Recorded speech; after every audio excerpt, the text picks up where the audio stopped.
Kaya magandang araw, magandang gabi kung nasaan man kayo ngayong araw na to mga kainags, ano? At sabi ko nga sa inyo kahapon ay hanggang ngayon magi-snow. Yan. Kita nyo na naman, puting-puti na naman kasi nung nakaraan, di ba? Last week nawala na yung puti sa paligid natin, ano? Pero tingnan nyo. O, yung sasakyan ni Mahal Arena napuno na naman ng snow, no? At yung ating paligid dito, tingnan nyo. Yan, kapitbahay natin ay nagsushovel. Grabe. So magpapala ako ng snow ngayon mga kainags, no? Kasi yung snow hindi kaya ng snow blower natin to, at saka ng snow thrower natin. Kasi yung snow ay may kahalong tubig mga kainags. So, yan, oh. Kita nyo? Yan, may kahalong tubig yan. Yan, kasi kung walang halong tubig yan, parang nililipad lang yan, no? Nililipad. Kasi doon sa mga hindi nakakaalam, ulitin ko uli, yung snow kasi pag may halong tubig, mahirap snow blower. Parang hindi siya lumilipad kasi nga mabigat ang snow pag may halong tubig. Kaya ang gagamitin natin ngayon ay mano-mano, pala. Pala. Yan. Sasakit ang balakang natin. Winter, spring, summer, or fall, tuloy ang buhay sa Canada.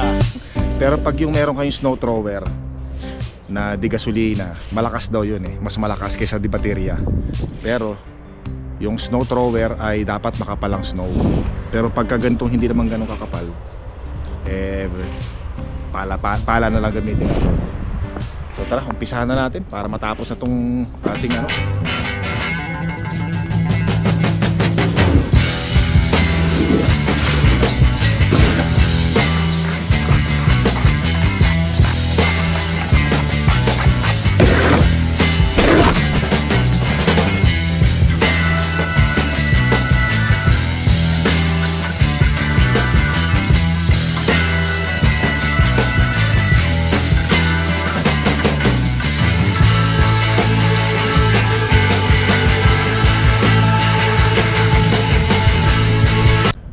Pagod. Wow, beautiful. Beautiful. Okay na lakaran yan.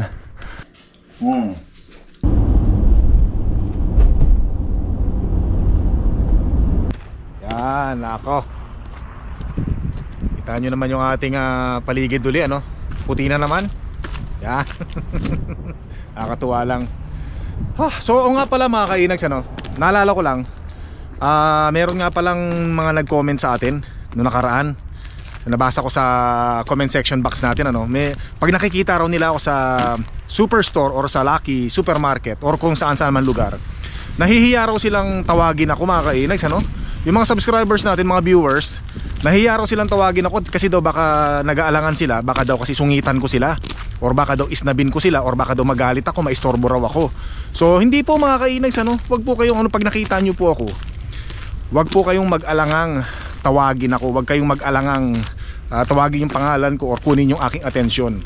Kasi po pagka tinawag nyo ako, masaya po ako doon. Masaya po ako. Tsaka syempre gusto kong ma-meet yung mga subscribers, viewers natin pag nagkita tayo sa isang lugar or nakita nyo ako. So tawagin nyo ako tawagin nyo ako, wag kayong matakot, no? Hindi naman ako nangangagat or hindi ko naman kayo uutangan mga kainags, ano? So actually pagka tinawag nyo nga ako, lalapit pa ako sa inyo, makikipagkumustahan ako sa inyo, makikipag-ututang dila ako sa inyo. At saka yan yung pagkakataon nyo mga kainags, ano? Pagka nakita nyo ako, magpa-picture na kayo. Huwag nyo nang hintayin pang tumagal ang panahon. Malay nyo dumating ang panahon, sobrang sumikat na ako, di ba?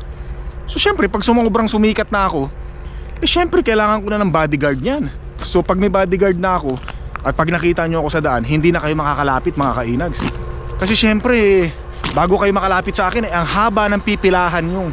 Kasi syempre pag may mga gusto magpa-picture sa akin, magpa-autograph, mahaba na yung pila ng mga subscribers, viewers at mga fans natin yan. O di ba? Ay di syempre saan pa kayo? Baka sabihin sa inyo nung security guard ko, bukas na po kayo bumalik. Kasi marami pang mga naghihintay, marami pang mga nakapila bago kayo makapagpa-picture kay Inags. O di ba mga ka-Inags? Yung time na to, ito yung magandang moment habang wala pang nakapila sa akin, kayo yung unang-una magpapapicture. O di ba? Walang hassle. Baka sige kayo rin, baka magsisi kayo sa bandang huli. Parang kulang pa yung yabang ko, no? Parang kulang pa mga kainis, no? Parang gusto ko pandagdagan yung yabang ko, no? Kulang pa ba? Bihira naman, pasok na nga tayo. Yan, lumabas muna ulit tayo mga kainags, ano? Ano pa, matagal pa yung oras ko. Maaga ako nakapasok So nakuha ko na rin yung mga gusto kong kunin doon sa loob ng trabaho natin, kaya labas muna tayo. Yan oh. Hop, ingat tayo, baka madulas. So yun nga pala mga kainis, so sabi ko nga baka kulang pa yung yabang ko no. Kulang pa ba? Paki-comment nga mga kainis kung pwede ko pang dagdagan yung yabang ko, parang nakukulangan pa ako Amira naman no. Yan. Pero malay natin mga kainis, mangyari nga yun ano. Parang yung si Kong TV, di ba? Si Kong TV mga kainis, dati nakatira lang sa yan, sa Bacoor no. Kung hindi ako nagkakamali, sa Bacoor Cavite, yung may tapat ng SM Bacoor, doon lang dati nakatira yan O tapos ngayon sumikat na. Wala na siya ngayon sa Bacoor. Dati mga kapitbahay niya, nakikita-kita lang siya sa tabi ng daan ano. May time pa para magpa-picture. Pero ngayon mga kainis, doon sa compound nila, sa Kong TV compound, hindi ka na makakapasok basta-basta doon. Di ba? Yung mga fans, yung mga subscribers, viewers, nahihirapan lang makapagpa-picture at makausap si Kong TV. 'Di ba? Kaya kayo pag nakita nyo ako sa daan, nako samantalahin nyo mga kainags, dahil pagka hindi nyo sinamantala yon, baka kayo rin ang mahirapan. Sige kayo. Ay, hira naman. Mga kainags, joke lang ha. Baka isipin nyo napakahangin ko, napakayabang ko. Pero sa totoong buhay talaga mga kainags, totoo yun. Napakayabang ko talaga. Napakahangin ko. Aray ko, baka madulas ako rito bihira, dahan-dahan tayo. Tapos sandali na mga kinags yan yun lang, sarap lang tumambay rito kasi walang ka pressure, maaga tayong pumasok. Yung bang hindi tayo nagmamadali mga kainags pag papasok tayo sa trabaho. Kita nyo, natutunaw na yung snow bumabagsak na no. Yan yan diba? Ito yan. So sana bukas wag nang mag-snow no. Wag na sana. Hindi, mukhang hindi naman na mag-snow ayon sa forecast. Yan, pero itong vlog na to mga kainis, na mapapanood nyo na to sa sa siguro baka Friday morning or Saturday morning no, Alberta, Canada time no. Pero syempre sa Pilipinas baka Sunday nyo na mapanood to kasi ang Pilipinas ahead ng 1 day sa Canada no. Ayun. Yun lang na nabasa ko kasi yung comment mga kainags na sayang kasi ako gusto ko rin makamit ng mga subscribers Yun nga sabi ko sa inyo, huwag kayong mahiya mga kainags huwag kayong mag-alangan na tawagin ako. Tawagin nyo lang ako Inags, kasi marami na rin tayong mga subscribers, mga viewers na tumawag sa akin, tinawag yung pangalan ko. Lumalapit talaga ako mga kainags lumalapit ako, nakipag-usap ako, nagpapasalamat pa ako kasi nagpakilala kayo na subscribers or viewers yan. At tinawag nyo ako, sobrang na-appreciate ko yun. Kaya huwag kayong mag-aalangan na tawagin ako. Tapos syempre pag nakita nyo ako, abay magpa-picture na kayo mga kainag, samantalahin nyo na. Hawak-hawakan nyo na yung balikat ko kasi hindi natin alam, baka bukas sobrang sikat na ako hindi nyo na magagawa yun. Mahihirapan na kayo mga kainag, syempre di ba? Bihira naman Parang nahiya ako sa sinasabi ko Bihira, pero hindi, kailangan practicein ko na yan. Bakit ako mahihiya? Di ba mga kainags, wala naman tayong ginagawa. Bakit ako mahihiya? Ano ang kasunod? Kalimutan ko na. Tara, pasok na tayo. Good vibes lang tayo mga kainags Huwag kayo magalit sa akin, huwag kayo mabwisit sa akin Bira naman yan so yung ating nilalakaran ngayon, putik-putik na. Nako, yung mga sasakyan, yung mga gilid ng sasakyan sigurado madumi na naman yan, kita nyo madumi yan. Talsikan yung mga tubig sa gilid ng sasakyan. Kaya yung mga wash company car wash, yan, mga car wash sigurado kikita na naman yung mga yan.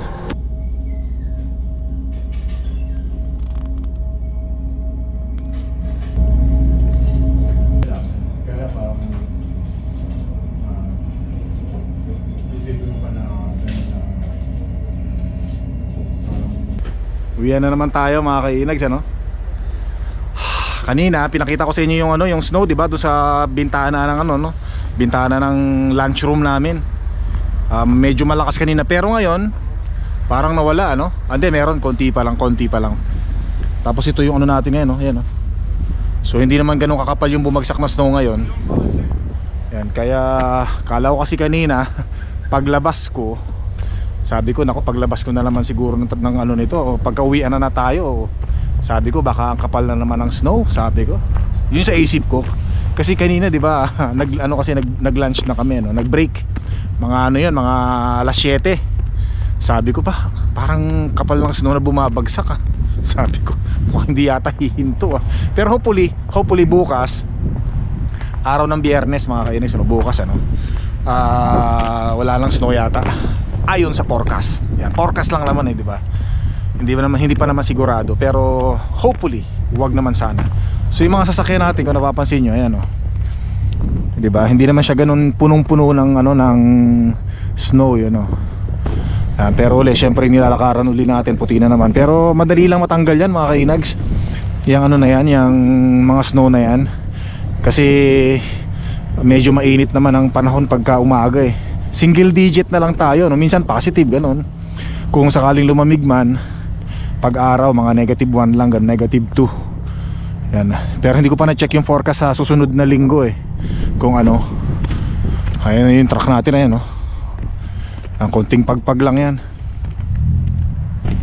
Yan pa, papagpagin ko lang yun, no, yung snow. Hindi katulad dati na sobrang makapal yung snow eh, no? Talagang medyo ano eh. Wala, hindi tayo pwedeng magreklamo, hindi tayo pwedeng magsawa, ano? Kasi ganyan talaga ang buhay natin dito sa Alberta, Canada mga kainags. So, ayaw mo man, wala kang magagawa. Wala kang magagawa kundi gawin, pagpagin. Pero pasalamat na lang tayo kasi mawawala na yan, konti na lang, spring na eh. Pasulpot-sulpot na lang yan mga kainags, ano? Pahabol-habol na lang yan, taghabol na lang yan. Teka, kunin ko muna yung ano, kunin ko muna yung ating laksan ko lang heater. Kunin ko muna yung ating pangpagpag. Kunin ko lang to, yung ating ano, ating pangtanggal ng snow. Yan, ito kailangan tanggalin natin to sa ilawan para ano, hindi matakpan yung ilaw. Yan. Ayan oh.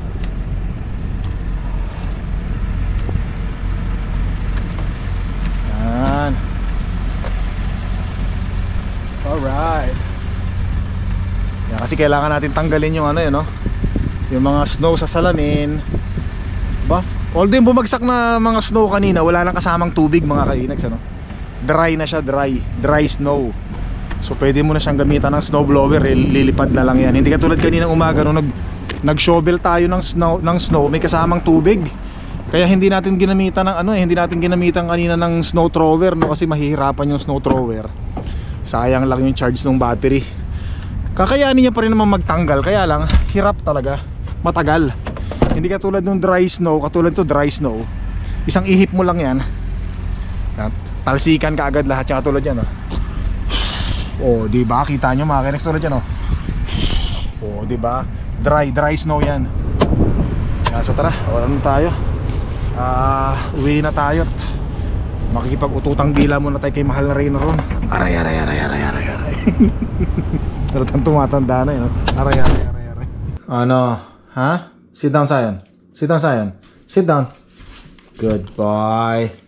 Saya. Good girl. Yan. Pakainin ulit natin atay, mga bruho at bruha. Yan. Good girl. Yan, dito na tayo sa bahay mga kainags, ano? Bali, nagpalit na ako ng damit. Yan. So, meron kasi ako mga nabasang comment na nakakatuwa naman, ano? Yan, pero sandali muna, mag-shoutout muna tayo. Random shoutout tayo mga kainags, ano? Bago tayo magsimula sa ating gagawin. Yan. So, shoutout nga pala kay ano, no, kay Christian Mapa ng Saputo uli. Yan. Ano daw siya, heartthrob daw siya ng Cavite, Philippines. Yun. Tsaka shoutout din sa family niya sa Cavite, ang Mapa family ng Cavite. Yan. Tsaka shoutout din sa ano, no. Sensya na kayo, may mga aso natin eh. Yan, shoutout din kay Rice Kamote, Romel Cas. Tsaka shoutout din kay Homer Calso at sa kanyang commander na si Juanit Calso ng Vernon, British Columbia. Yun. So yun nga pala mga kainags, ano? Palabasin mo muna itong mga aso, sandali lang ha. Maingay. Halika mo na, labas mo na kayo. Halika. Labas mo na, labas.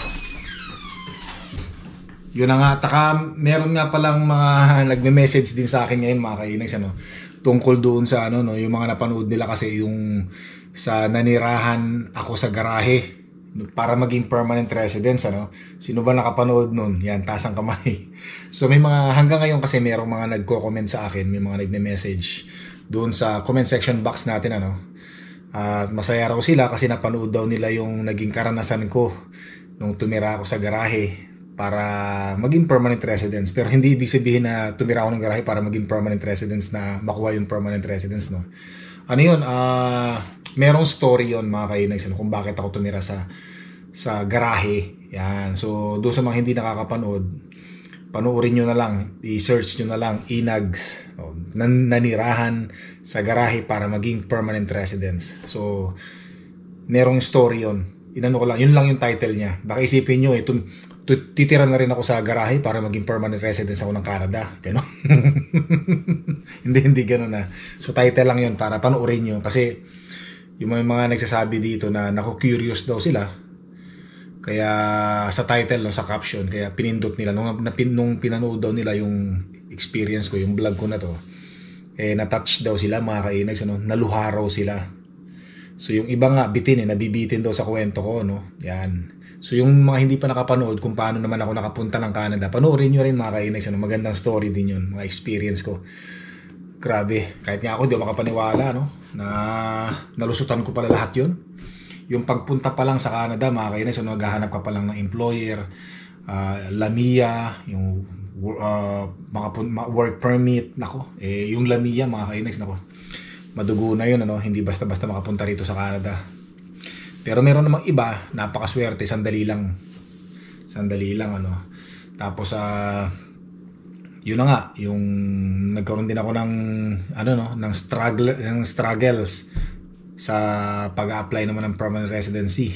So kung yun, alam niyo naman yung mga nakapanood, mga kainags, ano. Tsaka natutuwa lang ako sa mga comments niyo. Kasi yung iba naman sumasaludo daw sa akin kasi napagtiyagaan ko. Yan, tapos yung iba naman talagang ano, believe daw sa akin kasi tiyaga ko raw. Tsaka kumakapit daw ako talaga sa taas. Sa taas na kay Jesus, no. Doon na lang daw ako kumakapit. Totoo naman yun, talagang doon ako kumapit, wala na akong makakapitan Siya na lang talaga. Yun lang. Tapos kaya ako naman in-upload yun. Kaya ako naman nabanggit to, mga kainags, ano. Kaya naman natin napag-uusapan to ngayon kasi hindi ko naman actually dapat ikikwento yun, yung naging karanasan ko rito sa Canada, no? Kung paano ako nakapunta sa Canada at saka yung bakit ako natulog sa garahe, yan, para maging permanent residence. Hindi ko naman sana i-vlog yun, hindi ko naman sana i-share sa inyo yun. Kaya lang, napanood ko kasi yung vlog ng isa kong kapatid, si Mick Organic, ano, si Boss Chip, yan. Kasi nag-share siya ng kanyang experience doon sa channel nung kapatid ko na si Marlo Tudor Vlogs. Yan, kasi na yung pinagdaanan niya, hirap ng buhay, hanggang sa narating niya yung kanyang minimithing pangarap. Yan, kasi siya, mga kainags, lagi siyang casual. Casual kasi yun casual siya sa public government, no, casual sa trabaho, Department of Agriculture. Tapos sa ilang beses siyang nagte-take nung sub-prop ba yun? Yung actually dalawa yan, di ba? Yung isa sub-prop, nakapasa sa doon. Tapos yung isa, yun, para maging regular ka sa government employee, kukuha ka ng exam. So ilang beses siyang bumagsak doon, bagsak. Tapos luluwas lang siya ng Maynila para kumuha noon. Nung professional exam na yun, bagsak pa rin. Pero hindi talaga siya sumuko. Talagang pinag-aralan niya hanggang sa naipasa niya nung bandang huli. Hanggang sa na-promote siya, ganun. Doon sa mga gustong mapanood yun, type nyo lang kay Marlo Tudor Vlogs. Hanapin nyo lang doon yung niya, yung si Boss Chip. Yan. Tapos yun, nung napanood ko, sabi ko ba okay ito kasi na-amaze ako sa kwento nung kapatid ko nun, si Boss Chip. Kaya sabi ko, pwede ko rin gawin yung naging experience ko nung pumunta ako ng Canada at yung tumira ako sa garahe. Yun, para ano, dahil sa permanent residence, parang ganun. So yun, kaya ginawa ko yung vlog na yun. Dahil nga doon sa napanood ko na vlog, na experience nung kapatid ko si Mick Organic. Which is ngayon, hindi naman ako nagsisisi kasi parang ang dami ko nabigyan ng motivation, ang dami ko nabigyan ng inspiration. 'Di ba, na wag susuko sa mga pangarap, ipaglaban hangga't may oras, maaga pa, gumawa na ng paraan hanggang maabot nyo yung mga pangarap nyo. Yun yung dahilan. Kasi hanggang ngayon na daming nagko-comment, no, na nababasa ko. Kaya maraming salamat, no. Maraming salamat kasi nagustuhan niyo yung kwento ko na yan. Tapos naghintay ako ng panahon bago ako maging permanent residence. Dumating ako rito December 2008, no. Tapos na-receive ko yung aking permanent residence approved. Yung hinihingi na yung visa ko ng government ng Canada para lagyan ng immigrant ng visa. March 2015. So 8, no, 9, 10, 11, 12, 13, 14, 7 years. 7 years. Bali 6 years and a half, parang ganun, no? Approximately 6 years and a half. Yan, pero nung na-receive ko na yung yung aking approval, no, permanent residence, yung kukunin na nga yung visa ko para lagyan ng immigrant na visa. Sobrang tuwa ako na makainag. Sabi ko, Lord, this is it, thank you. Sobrang ligaya ko talaga nung time na yun. Katuwa. Kumbaga natapos na rin yung aking paghihintay. Tapos sabi ko hindi na ako mag-renew ng work permit. Pag na permanent resident na ako, pag may gusto akong hanaping trabaho or puntahang trabaho, pwede na akong mag-apply. Hindi na ako magtatanong-tanong na, nagbibigay ba kayo ng LMIA, yung LMO, yan. Kasi dati LMO Ngayon LMIA na, no. Kasi dati pupunta ka sa ibang mga restaurant, mga tindahan, mga kumpanya. Nagbibigay ba kayo ng LMIA? Ang bihira. Dati kasi libre yung LMIA, no? Libre, walang bayad dati yun. Ngayon grabe na, no. Negosyo na, ginawa lang negosyo. Ang bihira. Kaya kasi pag na-permanent residence ka na, nasa isip ko nung sabi ko, ay salamat. Anytime na gusto kong lumipat ng kumpanya, magagawa ko na. Madali na lang. Yan. Hindi ko na kailangan lami-lamiya. Apply, ganun. Pag permanent residence na. Kaya sabi ko salamat, Panginoon, natapos na rin ang aking paghihintay na matagal. Diba? Hirap kasi yun. Pag yung ma-expired na yung, yung work permit mo sa employer mo after 2 years, yung mag 2 years na, Panginoon, asikaso na naman yun. Bayad na naman yun. Ang bihira naman. Although hindi naman kami nagbabayad sa LMIA namin yung time na yun. Pero syempre may mga yung paghihintay kasi, no? Baka mamaya paranoid ka, nasa isip mo, baka mamaya ma-denied, alam mo yun. Buti naman hindi. Awa ng Panginoon.